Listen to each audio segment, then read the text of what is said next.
Driven to Win presents Frankenstein by Mary Shelley. Chapter 5 and 6. Begin now. Let's continue the journey. Chapter 5. It was on a dreary night of November that I beheld the accomplishment of my toils. With an anxiety that almost amounted to agony, I collected the instruments of life around me, that I might infuse a spark of being into the lifeless thing that lay at my feet. It was already 1 in the morning. The rain pattered dismally against the panes, and my candle was nearly burnt out when, by the glimmer of the half-extinguished light, I saw the dull yellow eye of the creature open. It breathed hard, and a convulsive motion agitated its limbs. How can I describe my emotions at this catastrophe? Or how delineate the wretch whom with such infinite pains and care I had endeavored to form? His limbs were in proportion, and I had selected his features as beautiful. Beautiful! Great God! His yellow skin scarcely covered the work of muscles and arteries beneath. His hair was of a lustrous black and flowing, his teeth of a pearly whiteness. But these luxuriances only formed a more horrid contrast with his watery eyes, that seemed almost of the same color as the dun-white sockets in which they were set, his shriveled complexion and straight black lips. The different accidents of life are not so changeable as the feelings of human nature.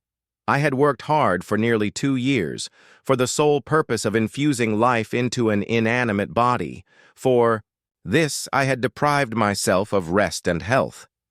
I had desired it with an ardor that far exceeded moderation. But now that I had finished, the beauty of the dream vanished, and breathless horror and disgust filled my heart.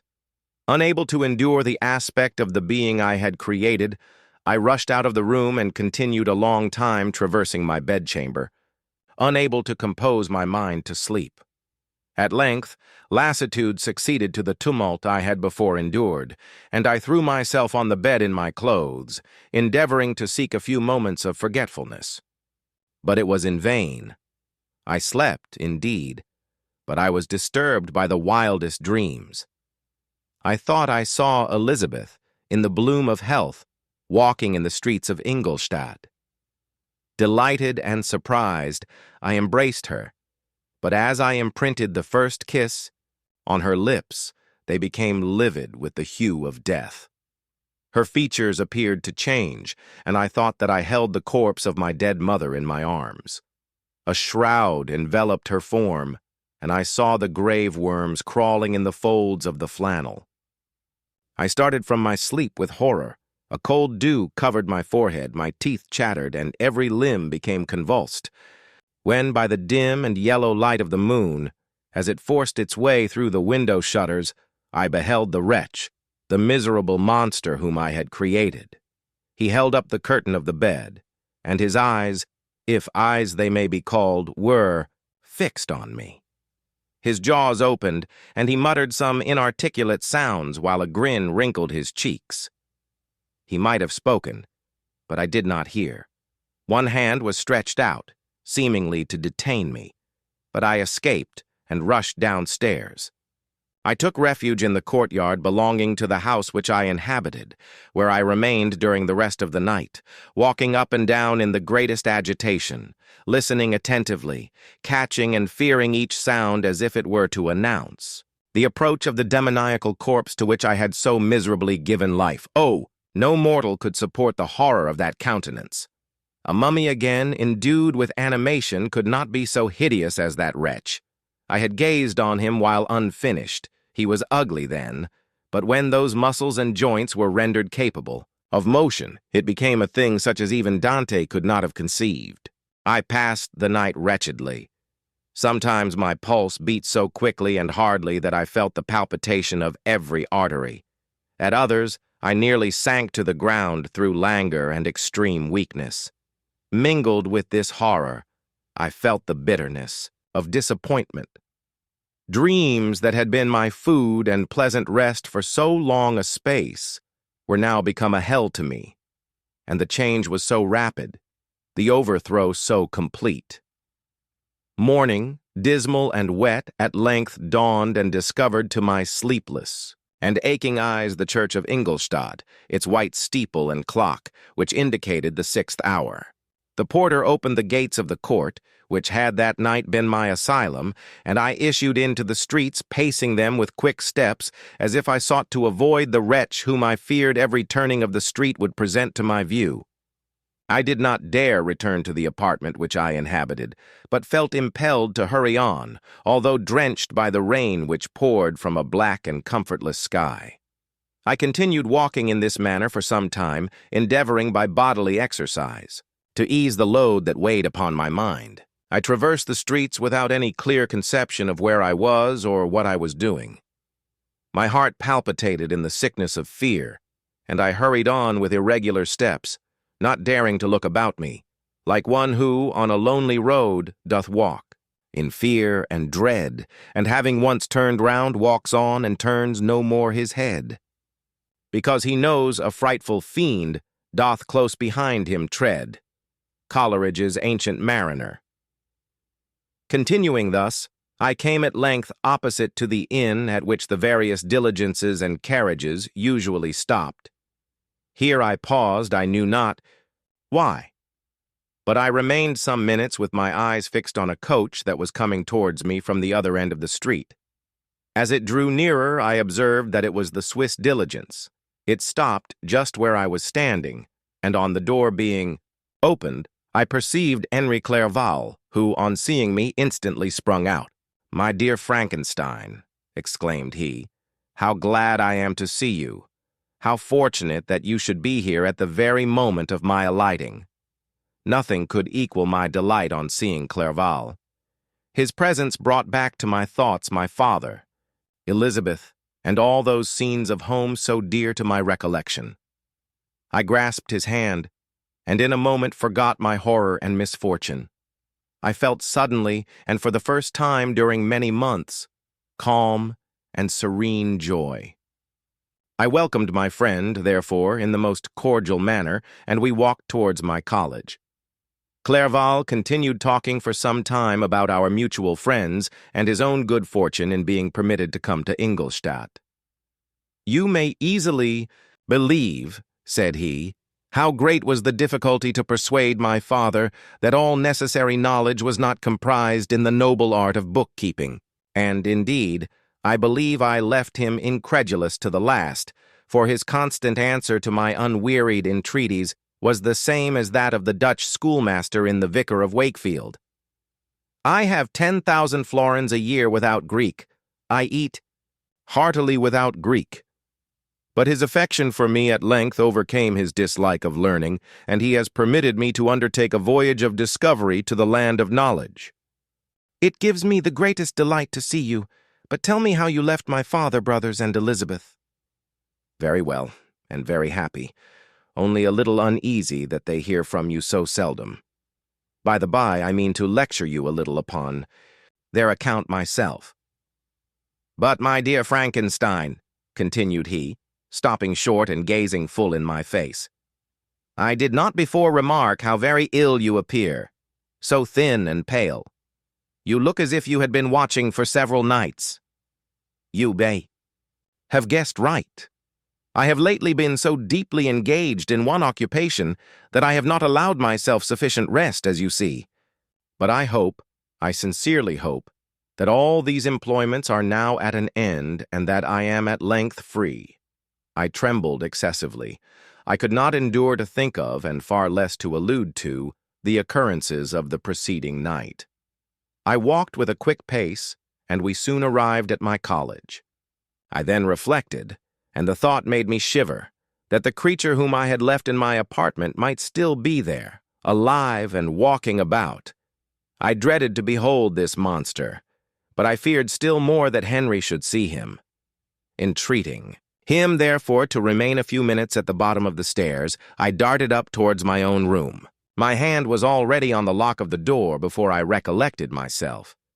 I then paused, and a cold shivering came over me.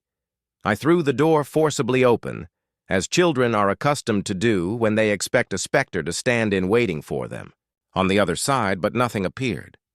I stepped fearfully in. The apartment was empty, and my bedroom was also freed from its hideous guest. I could hardly believe that so great a good fortune could have befallen me, but when I became assured that my enemy had indeed fled, I clapped my hands for joy and ran down to Clerval. We ascended into my room, and the servant presently brought breakfast. But I was unable to contain myself. It was not joy only that possessed me. I felt my flesh tingle with excess of sensitiveness, and my pulse beat rapidly. I was unable to remain for a single instant in the same place. I jumped over the chairs, clapped my hands, and laughed aloud. Clerval at first attributed my unusual spirits to joy on his arrival, but when he observed me more attentively, he saw a wildness in my eyes for which he could not account, and my loud, unrestrained, heartless laughter frightened and astonished him. "My dear Victor," cried he, "what, for God's sake, is the matter? Do not laugh in that manner. How ill you are! What is the cause of all this?" "Do not ask me," cried I, putting my hands before my eyes, for I thought I saw the dreaded spectre glide into the room. "He can tell. Oh, save me, save me." I imagined that the monster seized me. I struggled furiously and fell down in a fit. Poor Clerval, what must have been his feelings? A meeting, which he anticipated with such joy, so strangely turned to bitterness. But I was not the witness of his grief, for I was lifeless and did not recover my senses for a long, long time. This was the commencement of a nervous fever, which confined me for several months. During all that time, Henry was my only nurse. I afterwards learned that, knowing my father's advanced age and unfitness for so long a journey, and how wretched my sickness would make Elizabeth, he spared them this grief by concealing the extent of my disorder. He knew that I could not have a more kind and attentive nurse than himself, and firm in the hope he felt of my recovery, he did not doubt that, instead of doing harm, he performed the kindest action that he could towards them. But I was, in reality, very ill, and surely nothing but the unbounded and unremitting attentions of my friend could have restored me to life. The form of the monster on whom I had bestowed existence was forever before my eyes, and I raved incessantly concerning him. Doubtless my words surprised Henry. He at first believed them to be the wanderings of my disturbed imagination, but the pertinacity with which I continually recurred to the same subject persuaded him that my disorder indeed owed its origin to some uncommon and terrible event.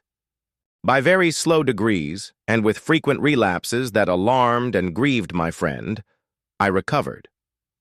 I remember the first time I became capable of observing outward objects with any kind of pleasure. I perceived that the fallen leaves had disappeared, and that the young buds were shooting forth from the trees that shaded my window. It was a divine spring, and the season contributed greatly to my convalescence. I felt also sentiments of joy and affection revive in my bosom.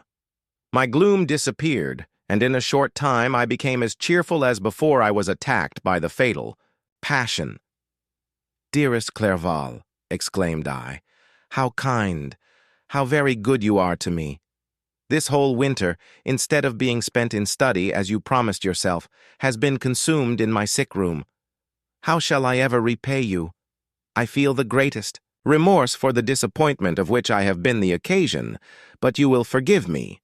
You will repay me entirely if you do not discompose yourself.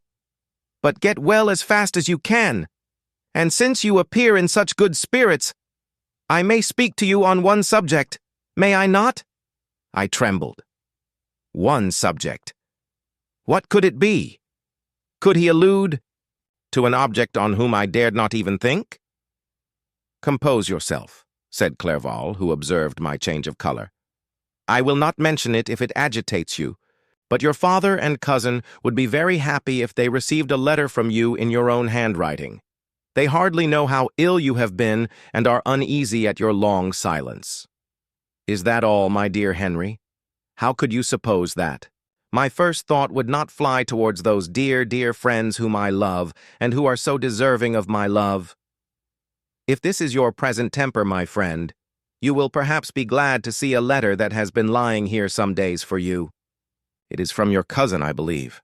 Chapter 6, Clerval then put the following letter into my hands. It was from my own Elizabeth. My dearest cousin, you have been ill, very ill, and even the constant letters of dear kind Henry are not sufficient to reassure me on your account. You are forbidden to write, to hold a pen. Yet one word from you, dear Victor, is necessary to calm our apprehensions. For a long time I have thought that each post would bring this line, and my persuasions have restrained my uncle from undertaking a journey to Ingolstadt. I have prevented his encountering the inconveniences and perhaps dangers of so long a journey, yet how often have I regretted not being able to perform it myself. I figure to myself that the task of attending on your sickbed has devolved on some mercenary old nurse who could never guess your wishes nor minister to them with the care and affection of your poor cousin. Yet that is over now. Clerval writes that indeed you are getting better. I eagerly hope that you will confirm this intelligence soon in your own handwriting. Get well and return to us. You will find a happy, cheerful home and friends who love you dearly. Your father's health is vigorous, and he asks but to see you, but to be assured that you are well, and not a care will ever cloud his benevolent countenance. How pleased you would be to remark the improvement of our Ernest. He is now 16 and full of activity and spirit.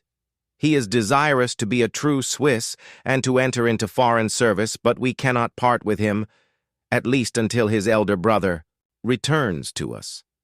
My uncle is not pleased with the idea of a military career in a distant country, but Ernest never had your powers of application. He looks upon study as an odious fetter. His time is spent in the open air, climbing the hills, or rowing on the lake. I fear that he will become an idler, unless we yield the point and permit him to enter on the profession which he has selected. Little alteration, except the growth of our dear children, has taken place since you left us. The blue lake and snow-clad mountains, they never change, and I think our placid home and our contented hearts are regulated by the same immutable laws. My trifling occupations take up my time and amuse me, and I am rewarded for any exertions by seeing none but happy, kind faces around me.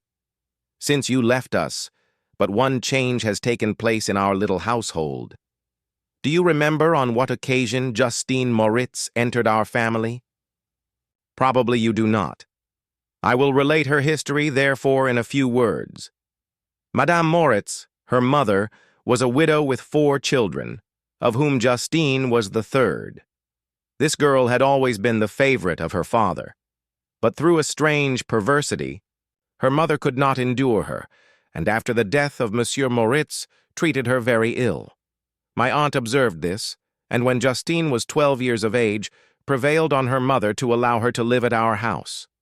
The republican institutions of our country have produced simpler and happier manners than those which prevail in the great monarchies that surround it. Hence there is less distinction between the several classes of its inhabitants, and the lower orders being neither so poor nor so despised, their manners are more refined and moral.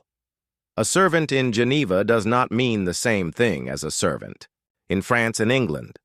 Justine, thus received in our family, learned the duties of a servant, a condition which, in our fortunate country, does not include the idea of ignorance and a sacrifice of the dignity of a human being. Justine, you may remember, was a great favorite of yours, and I recollect you once remarked that if you were in an ill humor, one glance from Justine could dissipate it, for the same reason that Ariosto gives concerning the beauty of Angelica. She looked so frank-hearted and happy. My aunt conceived a great attachment for her, by which she was induced to give her an education superior to that which she had at first intended. This benefit was fully repaid. Justine was the most grateful little creature in the world. I do not mean that she made any professions, I never heard one pass her lips, but you could see by her eyes that she almost adored her protectress, although her disposition was gay and, in many respects, inconsiderate. Yet she paid the greatest attention to every gesture of my aunt. She thought her the model of all excellence and endeavored to imitate her phraseology and manners, so that even now she often reminds me of her. When my dearest aunt died, everyone was too much occupied in their own grief to notice poor Justine, who had attended her during her illness with the most anxious affection. Poor Justine was very ill, but other trials were reserved for her. One by one, her brothers and sister died, and her mother, with the exception of her neglected daughter, was left childless. The conscience of the woman was troubled. She began to think that the deaths of her favorites was a judgment from heaven to chastise her partiality. She was a Roman Catholic, and I believe her confessor confirmed the idea which she had conceived. Accordingly, a few months after your departure for Ingolstadt, Justine was called home by her repentant mother. Poor girl! She wept when she quitted our house. She was much altered since the death of my aunt. Grief had given softness and a winning mildness to her manners, which had before been remarkable for vivacity. Nor was her residence at her mother's house of a nature to restore her gaiety. The poor woman was very vacillating in her repentance. She sometimes begged Justine to forgive her unkindness, but much oftener accused her of having caused the deaths of her brothers and sister. Perpetual fretting at length threw Madame Moritz into a decline, which at first increased her irritability, but she is now at peace forever. She died on the first approach of cold weather at the beginning of this last winter. Justine has just returned to us, and I assure you I love her tenderly. She is very clever and gentle and extremely pretty. As I mentioned before, her mien and her expression continually remind me of my dear aunt. I must say also a few words to you, my dear cousin, of little darling William.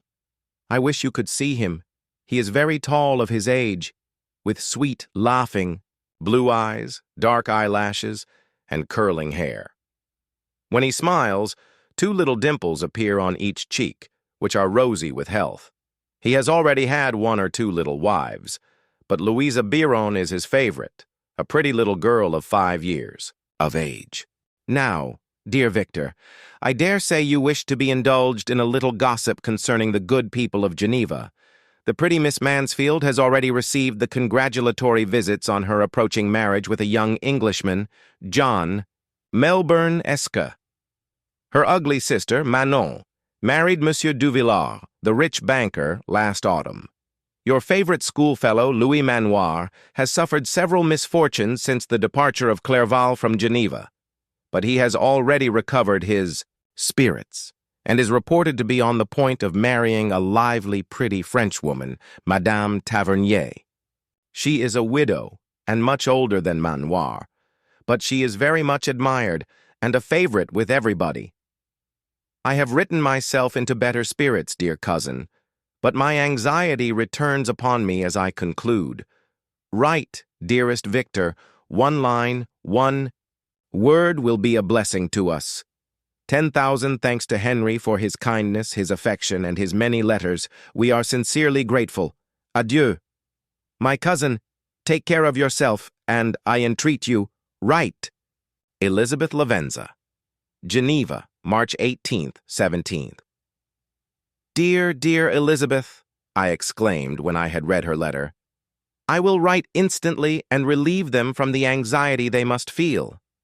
I wrote, and this exertion greatly fatigued me, but my convalescence had commenced and proceeded regularly.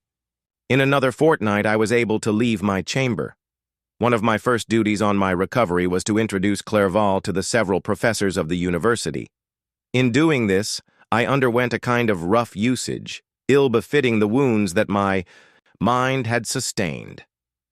Ever since the fatal night, the end of my labors, and the beginning of my misfortunes, I had conceived a violent antipathy even to the name of natural philosophy.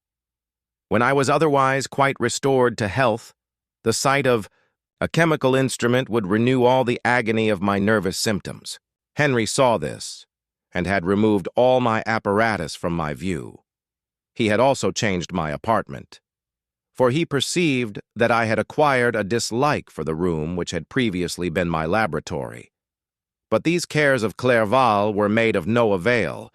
When I visited the professors, Monsieur Waldman inflicted torture when he praised with kindness and warmth the astonishing progress I had made in the sciences.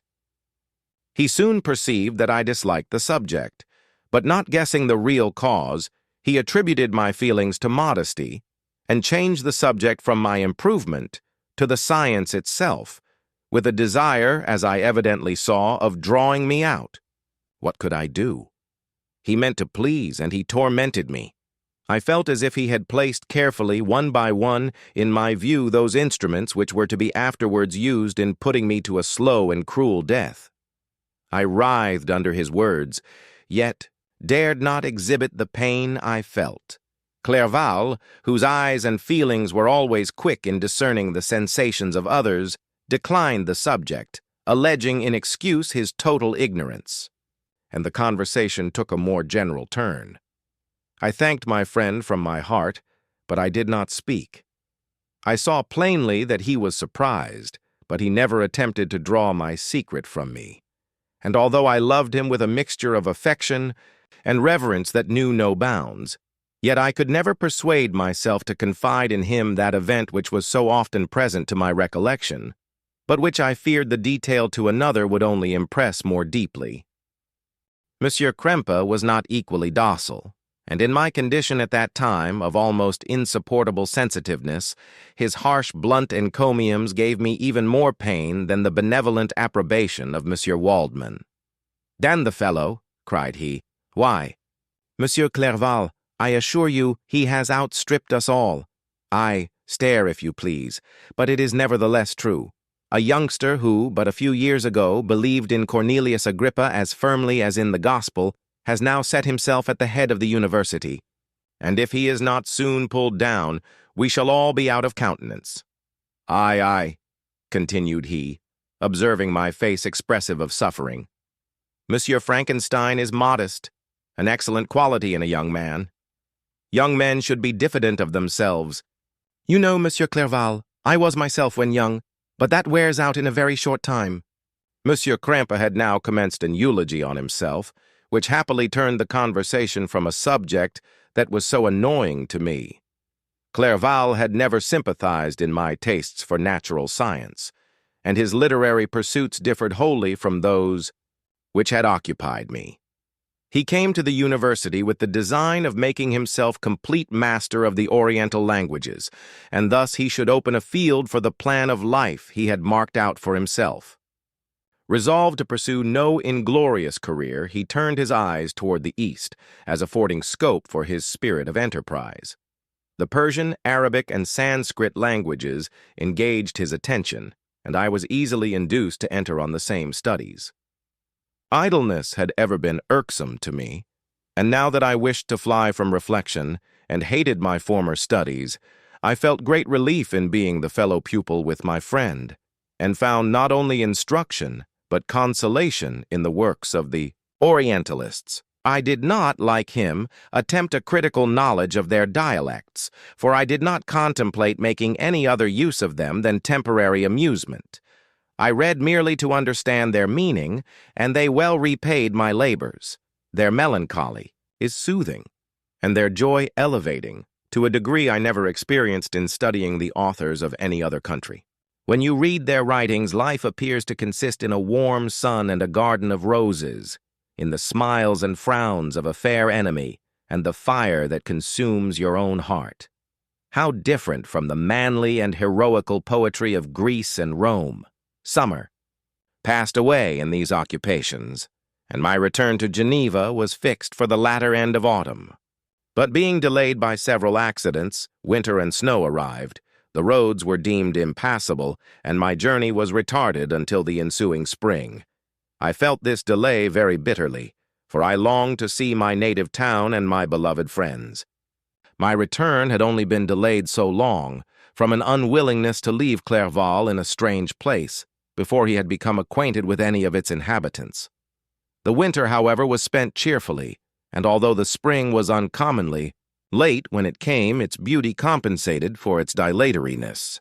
The month of May had already commenced, and I expected the letter daily, which was to fix the date of my departure, when Henry proposed a pedestrian tour in the environs of Ingolstadt, that I might bid a personal farewell to the country I had so long inhabited. I acceded with pleasure to this proposition. I was fond of exercise, and Clerval had always been my favorite companion in the ramble of this nature that I had taken among the scenes of my native country. We passed a fortnight in these perambulations. My health and spirits had long been restored, and they gained additional strength from the salubrious air I breathed, the natural incidents of our progress, and the conversation of my friend. Study had before secluded me from the intercourse of my fellow creatures and rendered me unsocial. But Clerval called forth the better feelings of my heart. He again taught me to love the aspect of nature and the cheerful faces of children. Excellent friend, how sincerely you did love me, and endeavor to elevate my mind until it was on a level with your own. A selfish pursuit had cramped and narrowed me until your gentleness and affection warmed and opened my senses. I became the same happy creature who, a few years ago, loved and beloved by all, had no sorrow or care. When happy, inanimate nature had the power of bestowing on me the most delightful sensations. A serene sky and verdant fields filled me with ecstasy. The present season was indeed divine. The flowers of spring bloomed in the hedges, while those of summer were already in bud. I was undisturbed by thoughts which during the preceding year had pressed upon me, notwithstanding my endeavors to throw them off, with an invincible burden. Henry rejoiced in my gaiety, and sincerely sympathized in my feelings.